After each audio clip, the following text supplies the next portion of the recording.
انا جيت.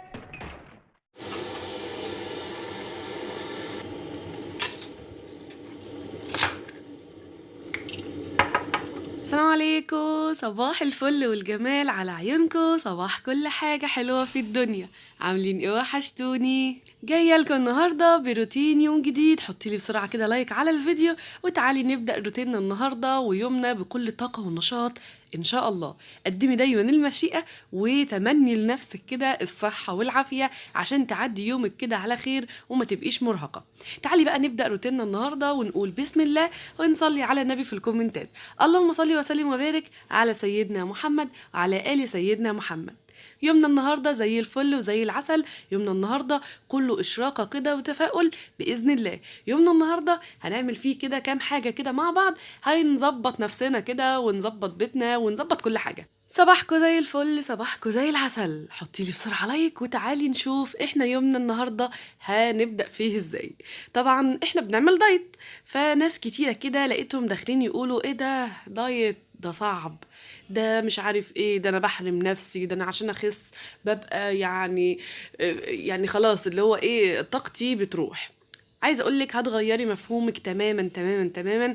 هتاكلي كل اللي انت عايزاه وبشكل لطيف كده وبطريقه حلوه، تعملي وصفات كده بطريقه جميله والبيت كله عادي ياكل منها، وتاكلي كمان من اكل البيت. مفيش حاجه ممنوعه، هو كل الحكايه تنظيم. مفيش اي حاجه ممنوعه. طبعا في حاجات يعني بتبقى دهونها كتير، فاحنا عايزين نقلل دهون ما نزودش دهون، فاحنا هنقلل الدهون مفيش مشكله. لكن هنظبط حياتنا عادي، اللي هو انا بفطر وبتغدى بس مش بتعشى. بفطر بدري وبتغدى برضو بدري على اساس ان انا يعني اليوم بتاعي كده يبقى حلو ويبقى كله في حرق الصبح يعني. نزلت معاكم وصفة الصبح بإذن الله يعني تكون عجبتكم. وصفة جميلة جدا جدا. أنا مش هتكلم بقى عنها دلوقتي على قد ما أنا هتكلم يعني إن مش عشان أنا بعمل دايت فأنا ممكن يوميا آكل بيض مسلوق لحد ما قلبي يوجعني. لا عادي خالص جدا جدا. انت ممكن تعملي مليون الف حاجه ومليون الف طريقه سواء ببيض او من غير بيض في الفطار بتاع الدايت بتاعك. المهم عندك وانت رايحه تفطري او وانت رايحه تتغدي او هتاخدي سناك او اي حاجه لما تجوعي يعني، تبقي باصه اهم حاجه على كميه البروتين. يعني بصي احنا عندنا 1+1=2. عمرها ما كانت 1+4 يساوي 10. مفيش الكلام ده. هي 1+1=2، 1+4 بيساوي 5، معروفة. تمام. ألف ب دايت كده. مش سيبك خالص خالص من مفهوم ان الدايت حرمان. دي ألف ب خالص كده. تاني حاجة تعملي كل اللي انت عايزاه، لكن اهتمي بكمية البروتين. استبدلي. انا ببدل حاجة بحاجة. ايه اللي بيتخن؟ واحدة واحدة كده عشان يعني مش عايزين نحرق كتير، احنا عايزين نتكلم في المفيد. ايه اللي بيتخنّا؟ ان احنا بنزود دهون على يعني في جسمنا على الدهون اللي موجودة اصلا. دي اول حاجة. تاني حاجة ان احنا بناكل عيش ورز ومكرونة بكميات فبتقلب معانا ان هما بيتحولوا لدهون في الجسم. تمام. طيب انا اعمل ايه؟ يعني امنع رز يا ستي استني، ما تمنعيش حاجة. قللي. قللي. ليه في أنظمة الرجيم بيكتب لك مثلا كبير 5 معالق رز؟ ليه؟ لأن ده بيبقى محسوب السعرات. احنا محتاجين ندخل مثلا في وجبة الفطار يعني من 250 ل 300 سعر حراري. طبعا انا ماليش برضو في حوار السعرات والكلام ده، لكن انا بكلمك بالعاميه خالص. مش عايزين حاجات كتيره ناكلها تزيد عن 300 سعر. طبعا لو 100 حلو قوي، 150 سعر حلو قوي. من غير خالص، من غير بقى يعني الاكل بتاعك من غير نشويات خالص، هتلاقي السعرات بتاعتك حلوه جدا جدا جدا وبتستفيدي بيها. طيب انا مش بعرف اكل من غير عيش الصبح، انا ما بعرفش. عندك بقى وصفات بالشوفان. عندك بقى وصفات تعملي خبز مثلا زي توست او عيش او الكلام ده، لكن بتستبدلي الدقيق الابيض بانواع تانية زي الشوفان، الدقيق الاسمر، حاجات كتيره قوي، دقيق الحبه الكامله. بصي بقى يعني احنا هنخترع يا جدعان. احنا كل يوم حاولي تتشقلبي كده عشان تمنجهي نفسك كده، مش اللي هو فطار واستلام.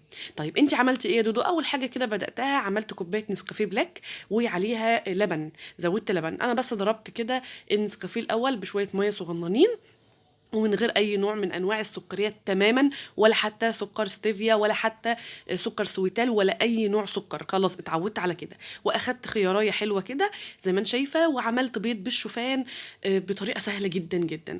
طب الفطار القمر ده يعني من غير نشويات؟ من غير. انا استبدلت العيش النهارده وحطيت 3 معالق كده من الشوفان.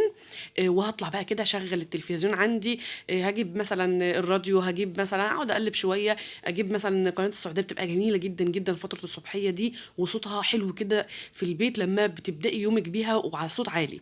افتحي البيت بقى وهويه كده وافطري. افطري على ضوء الشمس، ويا سلام لو كرسي كده شدتيه وطلعتي قعدتي في البلكونه او حتى على الارض، ما تفرق يعني، مش فارقه. المهم ان انت تمنجي نفسك من اي شكل من الاشكال، اللي هو ما تبقيش قاعده بتفطري في المطبخ زي كل يوم، بتفطري في اوضتك زي كل يوم. حاولي تنوعي، اللي هو ايه، حاجه مختلفه شويه يعني. اللي هو افطري افطري، مش بالمعنى المعتاد اللي احنا بقى هنقعد بقى ونغمس بقى والكلام ده. اكتر حاجه لاحظتها طول فتره الدايت اللي كنت بعملها قبل كده واللي قبل كده واللي قبل كده، حوار التغميس ده. عايز اقول لك ان حوار التغميس ده بيودينا في داهيه. اقسم بالله اليوم اللي بقول فيه انا هغمس وهم اصلا ربع رغيف، والله بدخل في رغيف ونص ورغيفين، وببقى مش واخده بالي من الكميه خالص. لكن حاجه مهمه قوي قوي قوي، خدي بالك منها، ومش هتيجي بقى الا من الناس اللي بتبقى عايزه مصلحتك. والله اولا، بصي يا ستي، حطي فطارك على صينيه شيك كده بالعيش اللي هتاخديه بكل حاجه. ما تاخديش كيسه العيش وتطلعي. ليكي مثلا ربع رغيف، ليكي نص رغيف، ليكي رغيف بلدي، براحتك يعني، اللي انت خلاص حددتيه تمام، او من غير او اي حاجه. انت خدي حاجتك كلها كده على صينيه زي ما انا عملت كده، واطلعي بره المطبخ. اسمعي مني انا لو بقف في المطبخ كده وقدامي العيش مثلا بعمل سندوتش لاولادي، هعمل لي ربع رغيف، وبعد ما اعمل لهم اعمل لي كمان ربع رغيف كمان، وبعد شويه لا الله ده جبنه جميله قوي. والله العظيم بجد اسوأ حاجه ممكن نعملها اللي احنا نفطر على الواقف كده وقدامنا كميه. حددي كميتك، حددي. طيب انا باجي يا دعاء وقت الغدا ببقى مش قادره خلاص بنهار يا اولاد. حددي الكميه، حطي كل حاجتك في طبق واحد، البروتين والسلطه كل حاجه على طبق واحد او على كذا طبق، وفي صينيه كده، وده اكلك اقعدي جنبهم عادي مفيش مشكله. طيب هتطلع لي واحده تقول لي طب والعيال ذنبها ايه؟ لا عادي يا حبيبه قلبي، العيال مش ذنبهم اي حاجه، اللي انت زدتي شويه وعايزه تحافظي على صحتك وعايزه تحافظي على وزنك وعايزه تنزلي وزنك. طيب انت بتعملي ايه دلوقتي؟ داخله اعمل كيكه للولاد، ماليش دعوه، انا ماليش انا فيه. امبارح بقى انا نزلت صوره الكيكه دي وهي سايحه ونايحه كده، وانتوا عارفين ان انا من عشاق الشاتو الشوكولاته او اي كيكه فيها شوكولاته وغرقانه كده. فكل التعليقات والدايت مش ليا، والله ما ليا، ما دقتهاش ولا تاني يوم ولا اول يوم ولا الهوا. تحفه، طلعت جميله والعيال حبوها قوي. انا بعمل للولاد، وانت كمان ما يبقاش عندك جواكي كده انا بعمل دايت فالعيال يتحرموا من الحاجات دي. اعملي. فين الاراده؟ فين؟ ما انا بضعف. ما تضعفيش، تضعفي ليه؟ بصي على نفسك في المرايه، مش هتضعفي. بصي على لبسك اللي اتركن وبقالك فتره، انا بقول لنفسي كده، وبقالك فتره مثلا ما لبستهوش، ولما تخسي هيجي عليكي كده والناس كلها يبقوا ايه ده انت خسيتي؟ عارفه نظرات القمر دي؟ انا عايزه اوصل للمرحله دي، عاوزه اوصل لحد مثلا يشوفني يقول لي ايه ده حلويتي، ايه ده بقيتي احسن كده، ايه ده صحتك بقت افضل، ايه ده ما عدتيش بتنهاجي وانت طالعه سلم. اكيد كلكم عارفين الحاجات دي، كل الحاجات دي مرهقه نفسيا لينا. انا واحده من الناس لما بزيد في الوزن بزيد من مناطق معينه ما بحبهاش. طب لما بنزل بقى بحس نفسي كده برنسيسة في نفسي، وببقى واثقة في نفسي جدا جدا جدا. بلبس براحتي في البيت وبره البيت، مش بقى شايلة هم. انا خرجت مثلا ولابسة لبس عادي وواسع برضو كل حاجة، لكن لما باجي اقعد ابص الاقي بطني باظت كده، ببقى متضايقة وعلى اخري. فلا، طب وليه؟ كل الحكاية ايه؟ 2 كيلو، 5 كيلو، 10 كيلو، انت قدها صدقيني انت قدها. طيب اخدتينا في دوكه كده وعملتي الكيكه وما قلتلناش انت عملتي ايه. طبعا انا منزله الطريقه دي مليون الف مره، بس هقول لك سريعا كده. انا جبت كوبايتين من الدقيق وعليهم ذره ملح، وحطيت نص معلقه من البيكنج صودا، فرقت جدا في ارتفاع الكيكه، وحطيت كيس بيكنج باودر او معلقه كبيره تمام. وبعد كده ركنتهم على جنب بعد ما قلبتهم، يبقى دقيق برشه ملح بيكنج باودر، ركنتهم على جنب. ورحت بقى على الخلاط، حطيت كوبايه ونص من السكر، كوبايه ونص من اللبن، وحطيت نص كوبايه او يعني 3 4 معالق كده كبار من الكاكاو الخام جايباه من فتح الله، ريحته حلوه حلو قوي. وكمان حطيت ظرف من الفانيليا بتاع دريم، ريحتها جميله جدا في الكيكه. وكمان زودت عليها 2 هوز عشان بقى تديها طعم خيال يعني. وبعد كده خدت من الصوص القمر ده كوبايه، بعد طبعا ما ضربته كويس جدا بكوبايه واحده من الزيت. ولازم تنزلي الزيت سرسوب ضعيف كده من فوق عشان تربط معاكي، لو حطيتيه هتحتاجي تاني وتالت ورابع. لو نازل بقى يا سلام بقى، لو عندك الازازه اللي هي بتبقى بتاعت الزيت دي بتنزل بسيط كده، دي عايره كوبايه وحطيها فيها وانزلي بسرسوب بسيط كده، هتستهلكي اقل كميه زيت، مش لينا للي حوالينا. فكريش في نفسك وبس، مش كل حاجه انا. حاولي تفكري في اللي حواليكي كمان، ولادك وجوزك ذنبهم حاجه؟ لا انت، طب انت هم رفيعين وانت اللي مليانه، ذنبهم؟ لا مش ذنبهم. اعملي كل حاجه، اعملي معجنات واعملي بيتزات واعملي كل حاجه. ولنفسك بقى اعملي حاجه بالشوفان، اعملي حاجه بالدقيق الكامل، اعملي بقى براحتك بقى، انت منجهي نفسك. فطرتي ايه يا دودو؟ فطرت معاكم زي ما شفتي كده الخيارايه دي، وعملت كريب بالشوفان حلوه جدا جدا، طعمها يعني قمر، وشبعت قوي قوي، سدت معايا بصراحه. وحطيت في النص كده حته جبنه موتزاريلا وواحدتين لانشون، وكان بصراحه حلوه قوي. وطبعا رشه من الزعتر عشان تديكي ايحاء انك بتاكلي حاجه كده فيها ريحه بيتزا. شربت كوبايه النسكافيه اللي باللبن، ودخلت بقى على شغل البيت. شديت الغساله زي ما انت شايفه كده معايا من شويه، وحطيت بقى فيها الباهي، ريحته جميله جدا جدا جدا. وعلى فكره من احلى الحاجات اللي استخدمتها، انا عندنا سياسه خوف التغيير، احنا عندنا كده اللي هو اريال او برسيل. هو انا متعوده على اريال، هو اريال وما بينضفش، وعارفه مهما استخدم مساحيق هو انا مقتنعه في دماغي انه ما بينضفش غير الاريال او غير البرسيل. طلعوا الفكره دي من دماغكم. في شركات تانية بتحاول تثبت نفسها ارخص في السعر، جودتها حلوه جدا، زي اوكسي طلع دلوقتي بعد طبعا ما اكتسح وما شاء الله في الاوتوماتيك وفي الفوق اوتوماتيك وفي العادي وفي البريل وفي المنظف، عمل يعني حاجات كتيره قوي من نفس الشركه. زي ما احنا عارفين ان شركه العربي بتاعت الاجهزه كده، معلش انا لخبطتكم، عملت مثلا توشيبا، بعد شويه قامت جايه مطلعه منها فرع تورنيدو. نفس الحال شركة اوكسي مطلعة الباهي، بجد ريحته حلوة عجبتني، بس كتري يعني حبة حلوين عشان تديكي ريحة حلوة ونظافة حلوة. وحاولي انت وانت بتغسلي انقعي الحاجة شوية، في اوتوماتيك، في فوق اوتوماتيك، في عادية، في نص اوتوماتيك، مش فارقة انت امكانياتك ايه ودنيتك ايه، عشان تضمني يعني نظافة حلوة تمام. فسيبي الحاجة بس منقوعة شوية، اللي هو ايه، اديها مثلا قلبتين تلاتة كده في الغسالة، وسيبيها شوية في المية كده بالاريال كده، وحبة كلوريكس الوان كده، سايب بقى شركات مش فارقة. اشتغلي اللي عندك، امكانياتك ايه، مفيش حاجه هتوقفك. بس حاولي ان انت ما تبقيش متقيده بحاجه معينه. طب افرضي مثلا صاحب شركه مش عارفه فلانه الفلانيه دي جراله حاجه والشركه فلست، مش هتغسلي؟ جربي يعني. انا كنت واحده من الناس اول ما اتجوزت كنت بجيب اريال، وبعد كده برسيل، وبعد كده استبدلتهم تماما باريال وبرسيل جل. بقيتش اجيب الاريال وبرسيل جل وكلوريكس الالوان بصي بند منظفات مثلا 500 600 جنيه، اقسم بالله حرفيا. وكنت بعشق بقى الكلوريكس اللي بالليمون واللي باللافندر والفينيك اللي مش عارفه بايه، بصي كنت بجيب كل الانواع. بعد فترة الحاجة بتغلى، فبدأت أدور على البديل. رحت شوية لنوع معين، رحت الأوكسي مرة، رحت الباهي مرة، رحت التايد. لقيت ان تايد تحفة في الغسالة الأوتوماتيك. بصوا انا دايما في العاده دي، لما باجي اعمل كيكه شوكولاته لازم تتلسع مني زي ما انت شايفه كده، هي مش اتحرقت ولا حاجه، يعني هي اتاخدت لون كده في النص. ده المعتاد يا جماعه، ده المعتاد، ومش مكسوفه ابدا ابدا ابدا ان في حاجه زي دي حصلت. عادي، انا اصلا انا واقفه عماله بغسل مواعين طول ما الحاجه كده شغاله، دايما مشغله البوتاجاز، مشغله الفرن، رايحه ابص عليه وراجعه ابص عليه عادي. لكن معرفش لازم الكيكه دي بالذات بيخدعني اللون بتاعها لانها غامقه. وكمان انا مستخدمه بقى كاكاو دارك شويه اللي هو ايه، غامق قوي، فيعني ما باخدش بالي بصراحه. فرحت ابص عليها لقيتها لسه يا دوب 3 دقايق بالظبط شميت ريحتها، رحت جايه ايه، طافيه الشوايه خالص وموطيه خالص من تحت عشان تكمل سواها، لو فيها حته لسه ما استوتش مش عايزاها تهبط. طبعا اوعي تعملي كيكه واستوت وخلاص وكله تمام واختبرتيها وكله تمام تقومي طافيه عليها ومطلعاها، مستحيل تبقى تفضل زي ما هي، هتهبط. فانت تعملي ايه؟ سيبيها في حراره الفرن. وطي خالص شمعه من تحت واطفي الشوايه تماما. وقومي جايه عامله ايه بقى؟ قومي جايه موطيه تماما كده من تحت وسيبيها في الفرن. وبعد كده ما تفتحيش دقيقه، وقومي طافيه النار واللي هي في الفرن برضه وانت مش فاتحه. طبعا لما خرجت خرمتها كده بالسكينه او بشوكه وسقيتها شويه لبن كده صغننين بيطري الكيكه قوي، وكده العيال مش هياكلوا الصوص بس ويسيبوا الكيكه.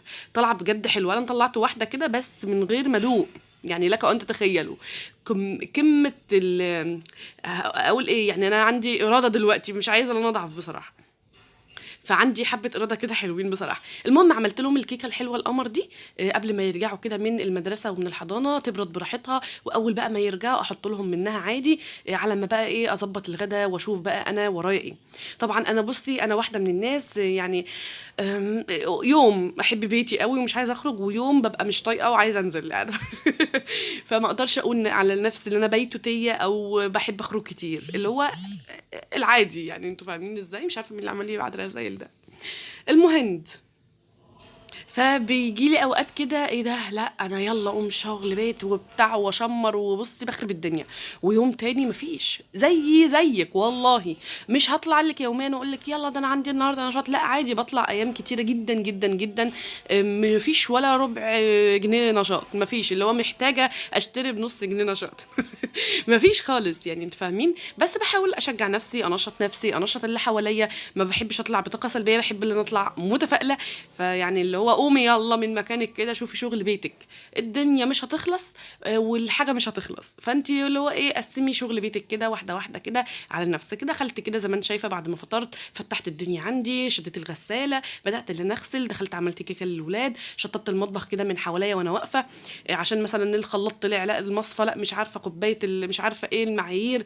كل الحاجات دي انا مش عايزه تماما انها تتراكم عليا. ادخل اعمل الغدا ابص الاقيها متراكمه كده ويا خراشي الحوض بيزرغط لي. لا انا مش عايزه كده. عودي نفسك انت وانت بتسوي حاجه اجري روحي اعمليها، بس لما تيجي تشغلي شوايه ارجوكي اقعدي جنبها. انا والله بقول لنفسي الكلام ده قبل ما بقول لك. وعلى فكره عادي جدا، مش مكسوفه ان هي تلهفت شويه، عادي تقريبا مش اول مره معاكم انها كيكه الشوكولاته دي بالذات تاخد لسعه كده. بس مش مشكله، طالعه حلوه ولا لا؟ طلع قمر. المهم بقى دخلت على الغسيل، شطبت بقى حبه غسيل كده حلوين من اللي قلبك يحبهم. بصراحة الغسالة بتاخد وقت ومجهود، دي حقيقة. بس أنا توصلت لحاجة، أنا بقيت أغسل دلوقتي كله واشرف مرة واحدة واقف على العصارة بقى اللي هو إيه دور ورا التاني واروح انشر. الأول بقى لما كنت أول ما ماما ادتني الغسالة دي كنت بقى مثلا بعمل إيه، حطيت مثلا شوية في الغسالة، طيب وبعدين بقوم بقى واخداهم كده واقوم عصراهم واقوم مشطفاهم واحطهم في العصارة واحط في الطبق وبعد كده احط غيرهم. لا انا دلوقتي بعمل ايه، بقوم عصره عادي مطلعه من الغساله عصره واقوم مدخلها على طول على البتاع ده اهو على الباب على طول. وفي الاخر خالص بقى بقوم شطفه شطفه شطفه ومصفيه على البانيو واقوم مدخله بقى واحده حبه حبه كده ايه على العصار. يعني حسيت ان الموضوع لطيف. المهم عودي نفسك بقى انت وانت شغاله كده يبقى ليك انت بتعملي مثلا دايت. انا ليا وجبه فطار ومشروب كده يكون حلو يديني طاقه. عودي نفسك بقى الظهر اذن عليكي، سيبي كل اللي في ايدك، روحي اتوضي صلي الظهر واشربي كوبايه شاي اخضر. اسمعي مني يبقى انت بالمواعيد كده. هتلاقيها اصلا لو انت بدات ان انت تجوعي بقى من الشغل والكلام ده وانت فتره مثلا 6 الصبح 7 الصبح 8 الصبح 9 الصبح، مش فارقه اي وقت، ان شاء الله تكوني يعني الظهريه نفسك صاحيه فطرتي. سيبي مثلا 3 ساعات ولا 4 ساعات واشربي لك بقى كوبايه شاي اخضر، كوبايه شاي اخضر بياسمين، كوبايه شاي اخضر بنعناع، شاي احمر حتى بنعناع بس من غير سكر، قرفه بجنزبيل، جنزبيل بليمون، اي اللي انت عايزاه بصي المتوفر عندك. انت نويتي تعملي دايت انزلي اشربي مثلا اشتري قصدي مشروب او اتنين كده يبقوا عندك، اللي هو ايه رايحه جايه كده استخدميهم. جيبي مثلا تمن كده قرفه تكون عندك، شويه جنزبيل كده ب5 جنيه، بودره مطحون من عند العطار. جيبي بكوات براحتك اللي هو البكاوي اللي هي قرفه بجنزبيل، قرفه بس لوحدها، شاي مش عارفه بالبتنجان الاسود مش فارقه يعني. انت جيبي بس كام حاجه كده في اسعار قليله حلوه في المتاح، وفي طبعا ماركات بتبقى اغلى واغلى واغلى. انا مره جبت اللي هو احمد تي حلو وجميل وزي الفل وغالي، فقلت لا ده هيجيب بقى ايه مفعول من لذينه يعني. والله ولا حاجه، عادي زيه زي العادي اللي هو ب8 جنيه، مش فارقه. والفرق ما بينهم مثلا عشرينية كده ولا حاجه. فانت بقى يعني الحكايه مش حكايه امكانيات، انت ممكن تجيبي ب5 كده من عند العطار ب5 جنيه ورق لورا، تشربيه كده، تحطيه في الميه كده وتشربيه. بيفتت الدهون الثلاثيه وخطير وملوش طعم ولا لون ولا ريحه ولا اي حاجه. اشربيه مع الميه بس كده، منقوع بس كده في الميه، واشربيها على مدار اليوم. شويه قرفه، شويه جنزبيل، كل حاجه ب5 جنيه كده. والله الموضوع هيبقى فارق جدا معاكي. في حاجه بقى فرقت معايا انا شخصيا ومع اولادي، ان انا بمجرد خلاص ورجوعهم من الحضانه والمدرسه لازم يكون عندي اي نوع من الفاكهه، واقوم مقطعه لهم بالشكل اللي انت شايفاه ده، وادي لهم كل واحد شوكه كده في ايده، وياكلوا كلهم من طبق واحد، مش كل واحد في طبق. يعني بنحاول احنا نعزز جواهم فكره المشاركه. احنا كلنا بناكل مع بعض لان احنا بنحب بعض، احنا اسره واحده. انت وصلك ازاي؟ تمام. اي فاكهه عندك بقى، تفاحتين على كويتيتين اي حاجه المتاح، موزتين كده حلوين برشه سمسم كده حلوه، بمعلقه عسل ابيض عليها، وكلي معاهم عادي. حلو حلو جدا ليكي. اي نوع فاكهه، حبه فراوله على حبه توت، اي مثلا تفاحتين، واحده خضراء على واحده حمراء مع موزايه، شويه كنتالوب، اي حاجه اللي موجود، عند حبه برتقان حلوين، فصصيهم. بمجرد ما يدخلوا كده من بره يغيروا هدومهم. بص انا معوداهم على كده، دخلوا من بره خلاص بيدخلوا على اوضتهم، يعلقوا شنطهم، وبعد كده يقوموا مغيرين داخلين على الحمام وهم قلعين كده، فاهماني؟ وبعد كده يغسلوا ايديهم ووشهم ورجلهم، وبعد كده يطلعوا يغيروا، يلبسوا بيجامات البيت العادي. تمام. بعد كده بديهم طبق الفاكهه الحلو ده. حاجه حلوه على فكره، مش حاجه وحشه خالص. المهم زي ما انت شايفه معايا كده، بعد ما اديت لهم الطبق الحلو ده، دخلت بقى عشان اعمل الغدا. طبعا انا من الناس اللي انا بعشق حاجه اسمها كيكات، بعشقها عشق متناهي. لكن نو واي، لا يا امي لا، مستحيل يا برنس. طبعا انا بحاول بس ان انا اطلع الورق اللورا والحبهان والكلام الحلو ده. انا سالقه معاكم اللحمه دي في الفيديو اللي فات، يعني ما جبتهاش قد كده، بس جبت معاكم وانا بنهي الروتين اللي انا هسلق لحمه. تمام. خدتها غلوه من بالليل وطفيت عليها تاني يوم الصبح، اصلا في سخونيه الميه كانت استوت وبقت قمر.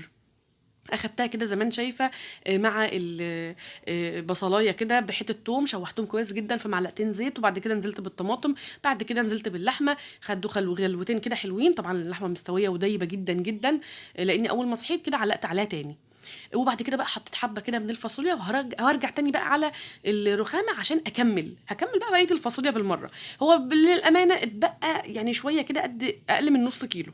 ما كنتش قادره اقف بصراحه، لان انا بشتغل وانا واقفه، ودي من الحاجات اللي بتتعبني، اللي انا بشتغل وانا واقفه، رجلي بدات توجعني، ظهري بدا يوجعني. تقريبا احنا داخله على 33 يا ولاد، انا مش فاهمه يعني لما اوصل ل50 هعمل ايه. ربنا يدينا الصحه كلنا. فنرجع تاني لموضوع الكيكه. انا بقول لكم يعني انا من الناس اللي بتعشق حاجه اسمها كيكه، من الناس اللي يعني بفرح كده، بفرح لما بشم ريحتها، وبفرح اكتر بالمعجنات. يعني ادوني فرن اقعد فيه في المعجنات، ما عنديش ادنى مشكله ان انا اكل اي كميه، بحبها جدا. طيب بتعملي دايت، خلاص حبه كده ونبقى نرجع تاني. لكن لما نيجي نرجع بلاش نرجع نهجم يعني. عشان كده بقول لك ايه، ما تمنعيش رز وعيش ومكرونه، عشان كده كده مش هتقدري تعيشي طول حياتك من غيرهم. غير بقى للشديد القوي، اللي هو انت واحده عندك اراده من نار، من حديد كده، وطول حياتك هتمشي من غيرهم. اوكي، لكن احنا طبعنا كمصريين بنحب نغمس، بنحب ناكل خضار كده برز ومش عارف ايه. المهم فعملت الكيكه للولاد زي ما بقول لك، على الرغم ان انا بحبها جدا جدا، لكن منعت نفسي عنها، وعملت بقى اي حاجه اشربها، اي حاجه كده مشروب حلو كده، يعني يزد معايا، على اساس ان انا ما بقاش جعانه، او اقول يا بت ده معلقه، ما هي المعلقه هتجيب قطعه، والقطعه هتجيب 2، لان الحاجه حلوه، لان الحاجه طعمها حلو، فهتاكلي منها. فاهماني ازاي؟ من اهم الحاجات اللي انا ممكن ما تغاضاش عنها ابدا ابدا ابدا كده، ولا يعني اروح يمين ولا شمال. الخضار وما ادراك ما الخضار. الخضار ده قمر، اقسم بالله حرفيا. اتعودي اعملي خضار كتير، فاصوليا خضراء، بسله بجزر، بسله بجزر ببطاطس، كفته رز، ما هي داخلها خضار، بصل وتوم وخضره وليله، وفيها لحمه يعني بروتين، يعني بصي جميله، مع بطاطسيتين حلوين كده، شويه قلقاس، وما ادراكي ما القلقاس. الله على القلقاس يا جماعه، يعني الناس اللي متابعاني عارفين ان انا بعشق حاجه اسمها قلقاس، ومعوده الولاد ياكلوه ويطلبوا. يعني في الغالب يعني انا ممكن اعمل كل الاكلات، واعمل محاشي، واعمل كل اللي انتوا تتخيلوه، وبكميات عادي مش فارقه. هي كل الحكايه اللي انا عايزه حاجه مفيده، مش لما اجي اقول للعيل مثلا يا حبيبي تاكل ايه، يبص لي يقول لي مش عارفه ايه بالبشاميل. انا عايزه حاجه مفيده، انا عايزه خضار، انا عايزه الولاد يستفيدوا. طبعا احنا داخلين على شتاء، فمحلى الخضار في الشتاء. نعمل ايه بقى عشان صحه ولادنا؟ نديهم كل الفايده. إيه، كتري خضار، كتري فاكهه، حاجات صحيه في البيت. اما سيبك من الكيكه اللي انا عاملاها دي، مش صحيه ولا اي حاجه ولا ب3 جنيه حتى. لكن ندلع الولاد مش مشكله، مره كده في الاسبوع ولا حاجه، ولا مره كل كام يوم نعمل لهم حاجه حلوه بيحبوها، مفيش مشكله. برضو انا حاطه فيها لبن وحاطه فيها بيض، فيها غذاء وكل حاجه، لكن السكر اللي فيها بس اوفر شويه. فاحنا مش عاوزه اللي انا اعود طبعا الولاد على السكر والكلام ده من صغرهم، لكن برضو ما يمنعش ان احنا نظبط العيال كده بحاجه حلوه. هروح بقى دلوقتي بقيت كميه الفاصوليا اللي انا اخدتها دي وعملتها وخرطتها، غسلتها كويس جدا جدا. وانا مش بغلي بقى ميه واسقط فيها الفاصوليا واغليها والكلام ده خالص، لا. انا بعمل ايه؟ انا بقوم غسلاها كويس جدا وفركاها كده بايديا مرتين ثلاثه، وبعد كده اصفي الميه وانزل عليها ميه سخنه من الكاتل بقى، من الحنفيه، مش فارقه. وبعد كده بطفي الميه السخنه واسيبها دقيقتين، بعد بس دقيقتين كده، 120 ثانيه بالظبط. وبعد كده بقوم مفضيه الميه دي ومنزله عليها ميه ساقعه عادي من الحنفيه. بصي، بشتغل من الحنفيه اسهل واسرع ومش بتاخد وقت. تمام. وبعد كده باخد بقى الكميه اللي انا عايزاها، ببدا ان انا احطها في الاكياس عندي وعلى الفريزر يا معلم. المهم بس تسيبيها تصفي سيكه عشان ما تجمدش كده، وتبقى ايه، عارفه لما تدخل الفريزر وهي ناشفه ما فيهاش ميه كتير، تبقى افضل، ما تبقاش مكلكعه كده. التلج طبعا اللي حواليها هيمسك كله في بعضه وتبقى كتله مع نفسها. فالافضل ايه، ان انت تسيبيها بس تتصفى شويه. دول بس حبه الفاصوليا اللي باقيين، وكده خلاص كله بقى 100 فل و14. تفريز في ثانيه لا تلت، اعتقد ما اخدتش وقت خالص معايا. دلوقتي بقى هبدا ان انا اغدي العيال. بصي، عايزاكي كل ما تنزلي السوق جيبي 2 كيلو او 3 كيلو، ما تقطعيش عن 3 عشان تعرفي تعمليهم. من اي خضار قدامك، شوفي انت عايزه ايه. تمام. ابداي اللي انت اعملي غدا للنهارده والباقي في الفريزر. كده هتلاقي عندك الخير كله، ما تعبتيش بقى في 15 كيلو ولا 10 كيلو مره واحده. ممكن طبعا تعملي كده، لكن كده افضل. وهتلاقي ان عندك بقى كل انواع الخضار، والسعر بقى هيبقى على القد. يعني لو جبت 3 كيلو مثلا المره دي بسله على شويه من الفاصوليا، خلصتيهم خلاص، خلصنا. الاسبوع الجاي مثلا حبه قلقاس كده حلوين، مع شوفي النوع اللي موجود، فاكهه بقى، خضار، شوفي انت عندك ايه، وكتروا من الخضار. اليومين دول حلو جدا جدا جدا للمناعه للاطفال، لينا احنا ككبار، مفيد وكله غذاء وحاجات كده قمر في نفسها. اتمنى روتين النهارده يكون عجبكم. قدمنا مع بعض وصفه فطار تحفه للدايت، حلوه قوي قوي قوي. شفنا شغل بيتنا، قلت لك انا بعمل ايه، بتغدى ايه، بفطر ايه. طبعا هم 3 معالق من الرز مع شويه كده من الفاصوليا مع قطعه اللحمه بتاعتي البروتين. وببدا بالبروتين الاول، وبعد الغدا بنص ساعه كوبايه شاي اخضر. وما بين الفطار والغدا اشربي بقى اللي انت عايزاه، ميه كتير على قد اليوم، شاي اخضر كتير براحتك. يعني انا ليا مرتين شاي اخضر في اليوم. حطي لي لايك بقى بسرعه كده لو عجبك الفيديو، واشوفكم بخير ان شاء الله في فيديو جديد قريبا جدا، ومع الف مليون سلامه. هتوحشوني.